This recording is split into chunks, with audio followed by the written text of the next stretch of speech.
Hey everybody, it's Tim with Broken Dice, bringing you a quick little channel update. Hope everybody's doing well. Finally got back into the hobby room, get some painting done.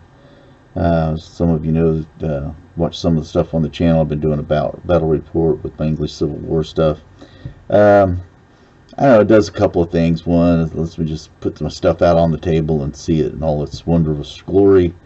And sometimes just putting it all out on the table just kind of, and it's right there where you can see it, kind of keeps me motivated to paint some more stuff.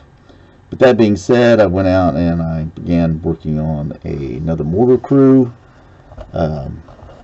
Obviously they're not based yet, but I like doing them in pretty dull, muted colors. Just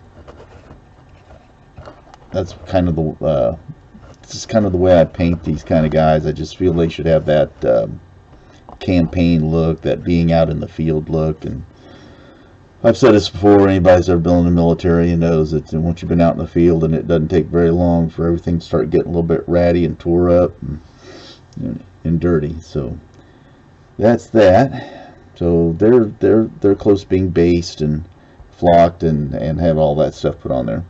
And I don't know, I'd like to find some extra like little bits and pieces of artillery stuff to like put on one of these little bit bigger bases. I don't want to clutter it up too much. I would still like to keep them fairly clean, but something.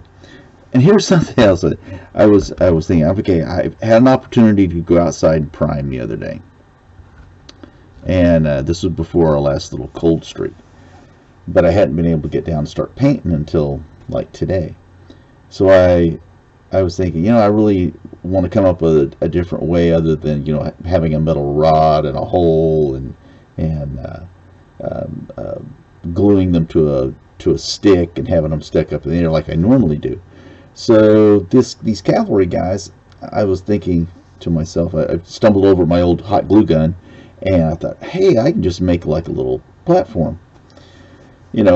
All these years doing cavalry models and never once thought about doing this. So what I've done is I put a little bit of hot glue down, made this basing like the width of the horse, and then just stuck them on top. Oh, I thought I was being clever. Whew.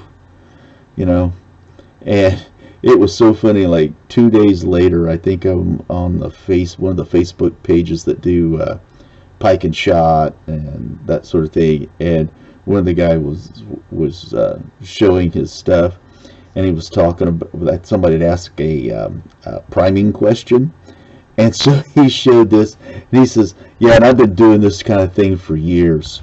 So I wasn't that clever, and I wasn't thinking that much outside the box, but at least I've come up, I found it on my own, and I can at least say that. But it's only taken me like, I don't know, 30 years. So I got some horses, and then in the mail I got some stuff, cousin pike and shot, and as in most hail season stuff, you have disorder markers you gotta have. So I got some disorder markers from Litco Graphic. It's a company here in the U.S., and it's in my home state of Indiana too. I do believe that's where he's from. Yeah, Valparaiso, Indiana. And so I also got shaken, and I got enough for 2 armies to use. So that's where I'm at. That's this week's little bit of work I got to get started on. Hopefully by the middle of the week I'll have the second half of round 2 for my battle roulette done. I'll have this mortar crew based, and all the flock and everything on it.